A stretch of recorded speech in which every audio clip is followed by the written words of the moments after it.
Hey, so welcome back to episode 2 of this fire workshop. And in this episode, we're going to be talking about tinder material and constructing the perfect bird's nest so that you can help make your fire a little bit more successful. We're going to talk about natural materials. We're going to talk about commercial materials, and we're going to talk about materials you can make yourself at home for next to nothing.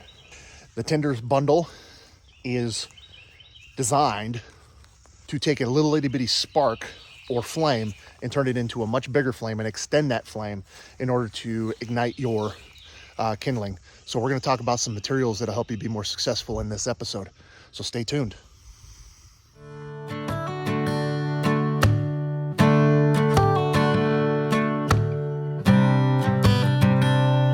So the first tree we're going to be talking about is really popular amongst campers and bushcrafters alike, and that's the pine tree.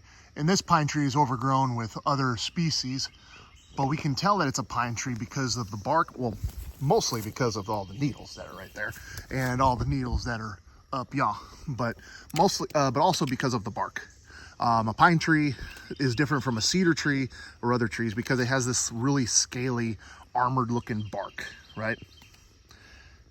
And what makes this really popular amongst fire starters, amongst campers and such, is this tree is extremely flammable. So a few considerations with the pine tree that we need to know is that it is a softwood, so it's going to burn extremely fast, faster than a hardwood.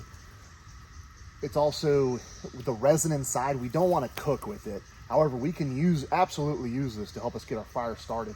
And especially with all this sap that's coming out, all of this resin makes excellent, not only fire starter, but excellent glue. It holds like an epoxy, all sorts of great things you can do with it. So not only if we find the sap on the exterior of the tree, can we harvest this to help with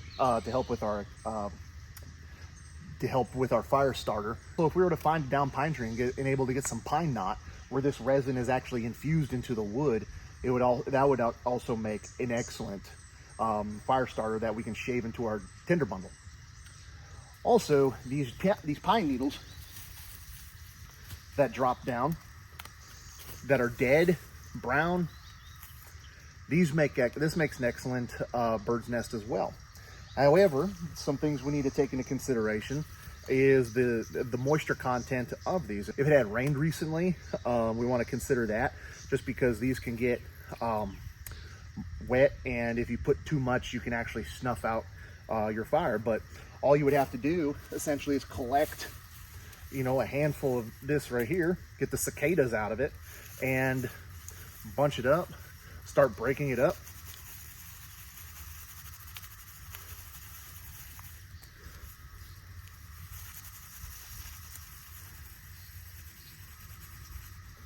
Start breaking it up to expose all of these fibers in the pine needles, and you can actually make a small bird's nest that we can put more into, more fire starter in there to help us with our fire. So pine tree, if you have them in your area. Where I live, these aren't so prevalent. So if you have these in your area, definitely take advantage of those. This is the most common and the most well-known tree to source for fire starting.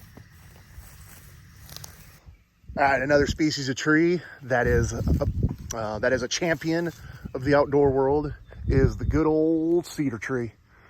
So what we notice immediately on the cedar tree that's different is the bark.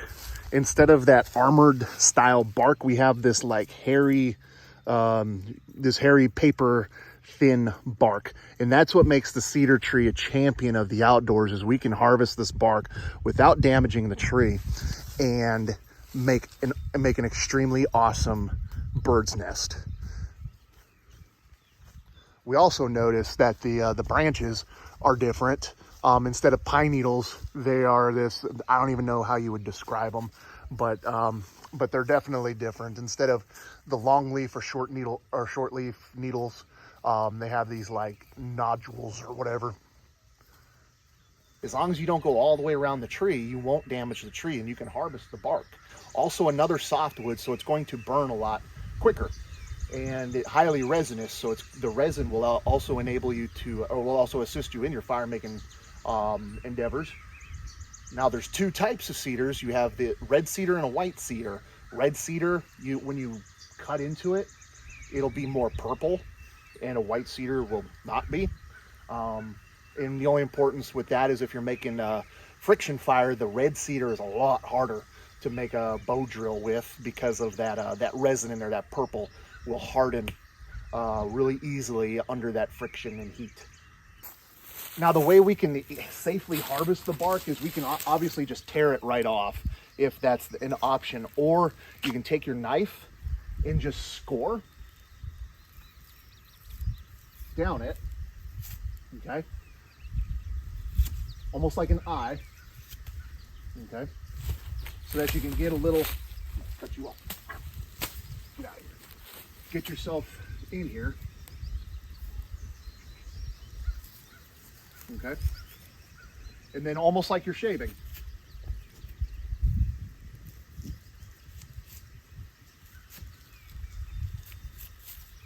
Almost like you're shaving.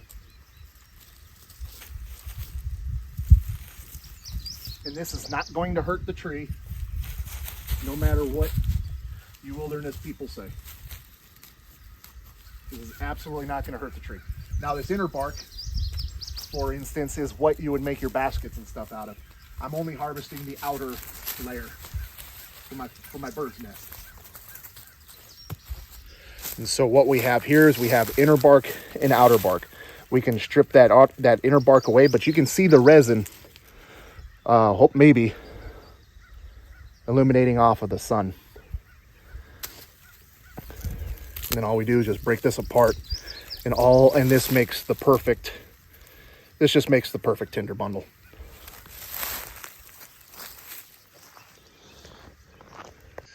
Okay, so we have so I found a semi-dead or dying pine tree here.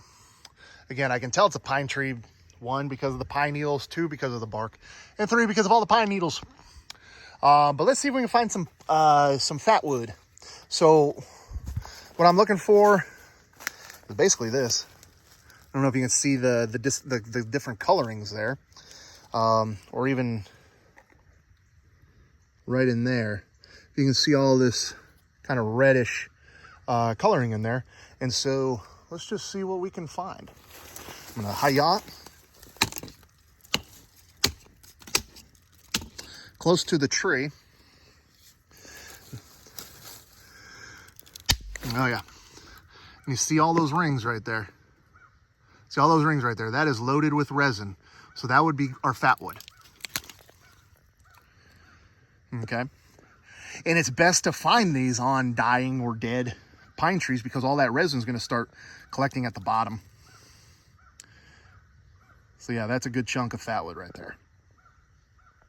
So now that we have our material gathered, let's go ahead and build our bird's nest with using natural material. To build a bird's nest out of natural material, we want to start on the exterior being the most coarse. And then as we work our way to the inside to be the most fine. So we're going to start with on the outside with our pine needles. So with our pine needles, we need to go ahead and break these up. And I can already feel these, there's some that are damp here. Let's get rid of those. We're going to go ahead and process these up a little bit. We don't have to get too aggressive with these because this is going to be on the outside. We need this to kind of form, but we want to break these up so then the fibers of the pine needles will, help us.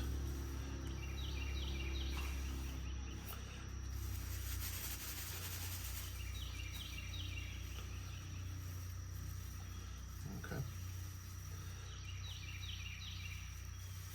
And then as we're working it, we just simply work it into a kind of a nest.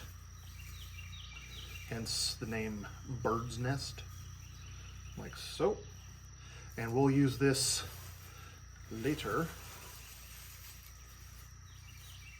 Next, I want to get some finer material made. So I'm going to use my cedar bark, and I'm just going to break this apart. Get all of these fibers pulled out.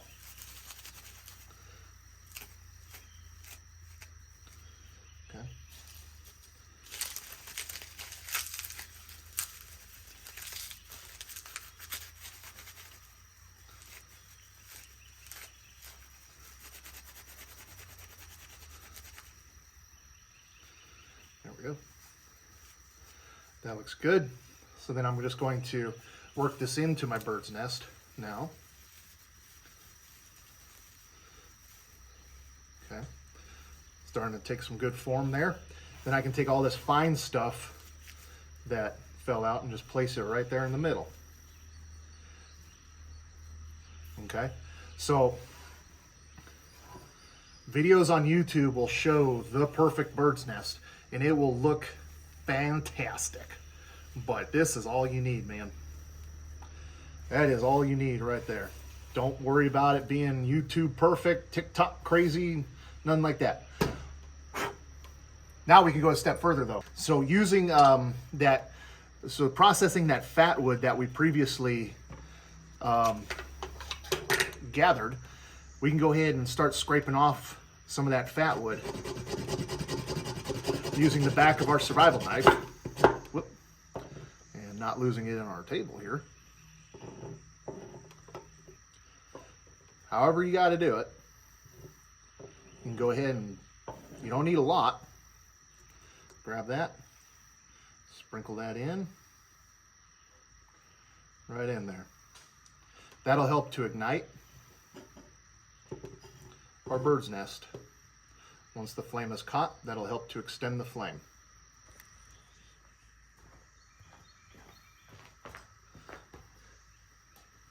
So now what this would look like is I would have all of my fire making material already prepared. My kindling, that is, meaning going from smallest to largest, the size of a number 2 pencil, then to the size of my pinky, then to the size of my thumb, and then to the size greater than or equal to my wrist. And I would put I'd have my fire lay ready. In this case would be a lean-to. So then as soon as I catch my flame, I can start building my fire. And all I would do is I would just strike with my ferro rod. Now I can either strike down into it and, in my opinion, risk ruining my tinder bundle, or I can lock the scraper in and pull towards me, which is a little bit safer.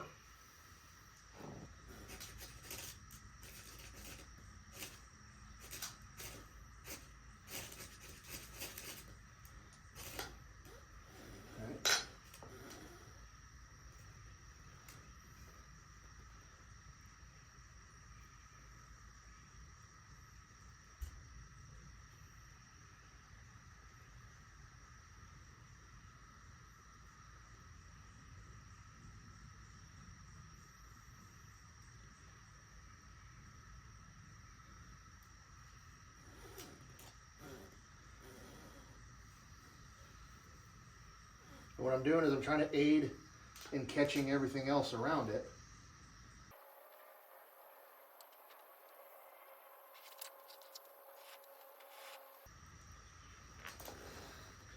And once it catches, fire burns up. So I'm going to go ahead and roll that over. You might have to nurse it a little bit.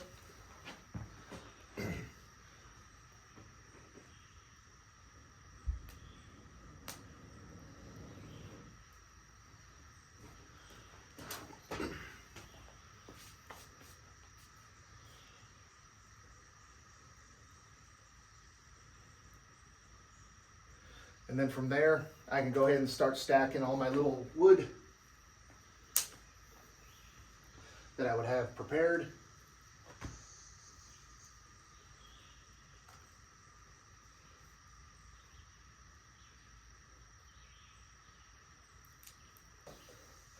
But you can see how the natural materials help to, one, catch the spark and convert it into a flame, and then become a flame extender. So then now I can go ahead and take my material and just continue to feed the fire. Now we talked about natural tinder bundles. Let's go ahead and talk about artificial or man-made tinder. Popular commercial brands, there's so many out there. All right, but one of the popular ones, of course, is these Blackbeard fire plugs. These are really hot on the market right now, and these are great. I have no issues with them. I mean, you can just cut off a small chunk, save the rest for later, break this apart to expose the fibers.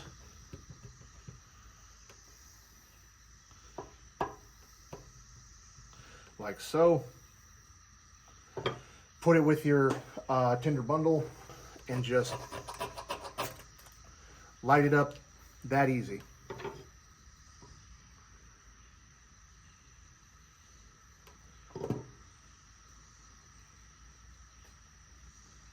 Easy peasy.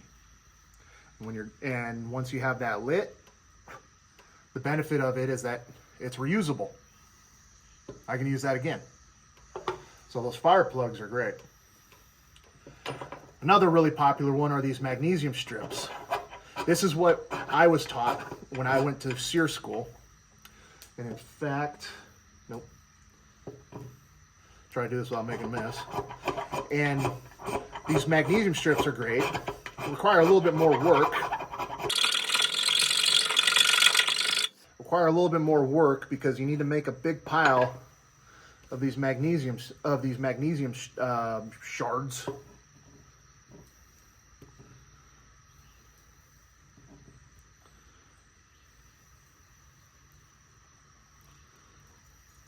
And then what I like to do is just lay this right here.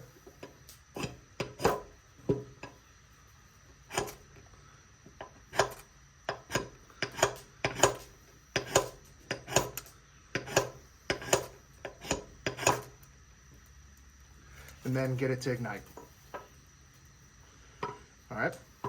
Takes a little bit more effort, but still good because these will both work when they're wet.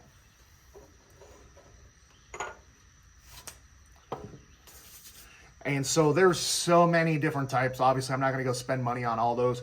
Those are probably my top 2 commercial products. But because I'm a cheapskate, let me show you what you can make for yourself for like less than next to nothing. All right. So for next to nothing, you can go to Walmart and buy yourself a tub of Vaseline and a bag of cotton balls. You can get like 200 cotton balls for a few bucks. And then for a few bucks more, you can get yourself a thing of Vaseline. And this thing will ignite, no sweat. Fluff it up, little bloop, like that easy, right? And that costs next to nothing. And that'll burn for a really long time. But we're not going to because this is my table. I took it a step further and just wrapped it up in duct tape to make it waterproof. Also, the petroleum products of this duct tape will help it to burn even longer. And so all you do is you just cut open a corner,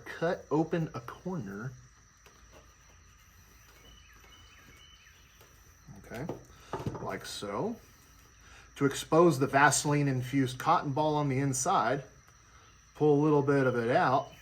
Now, obviously, you can do this with a lighter, and it's preferred that you do it with a lighter. I'm just showing you how easy it is to do with just the ferro rod.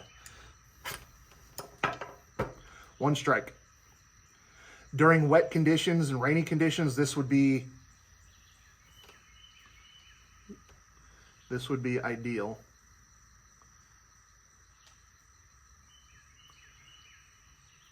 Okay, so the cotton ball went out, but the petroleum product is still, but the tape is still burning, which is fine. If there's nothing else, we can just boop, do that. Pull a little bit more out.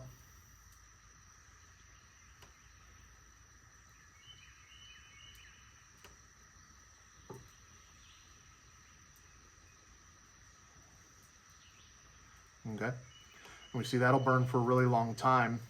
And if you have wet material, that'll help you get that fire started as well.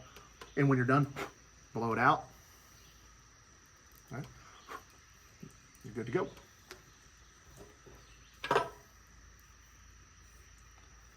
Another simple fire starter to get a bird's nest would be jute twine. And I'm telling you right now that the cotton ball's still burning.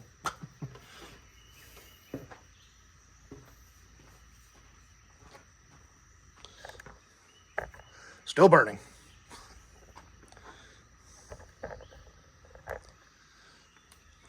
Still burning.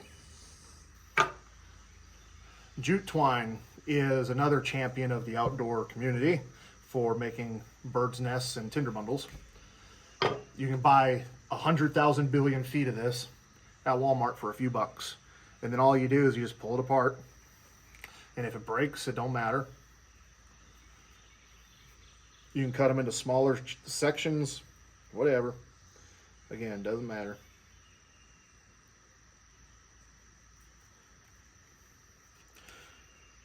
Hot, humid days and teaching fires is not ideal because it just makes it hotter.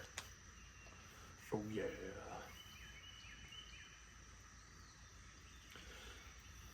Sometimes it's easier with smaller bits like this to just go ahead and unravel them, because this is just twisted twine.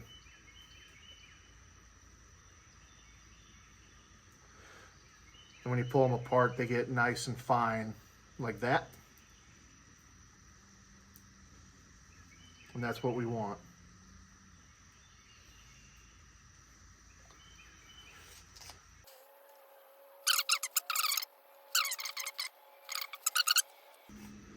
Because of course, I'll just take a little bit.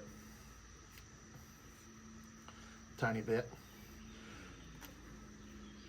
Because of course, a little bit of this with a little spark, I mean, it's going to go right up. It's going to go right up, no big deal, right? And it'll help you get the rest of your bird's nest lit and ignited, right? But even if all you had was a piece of char, and you were able to either via flint and steel or a spark to get an ember on it,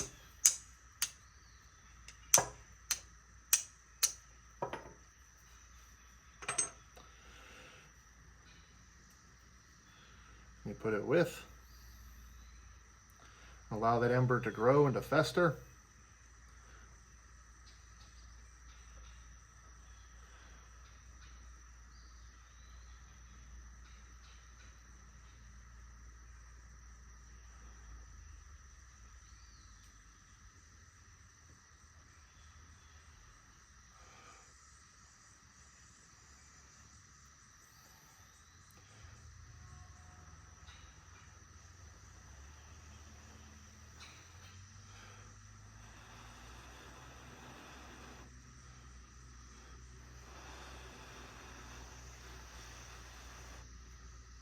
Come on.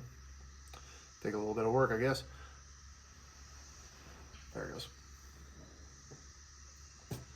It can help, you can grab that spark and help you to ignite it, or that ember, and help you get it ignited. And then again, because this tape being a petroleum product in wet weather conditions, if my material was wet, I get this ignited and start cooking, and then I can go ahead and start getting my wet material dried out and burned. So that's why I have it on my lighter. Ow. All right.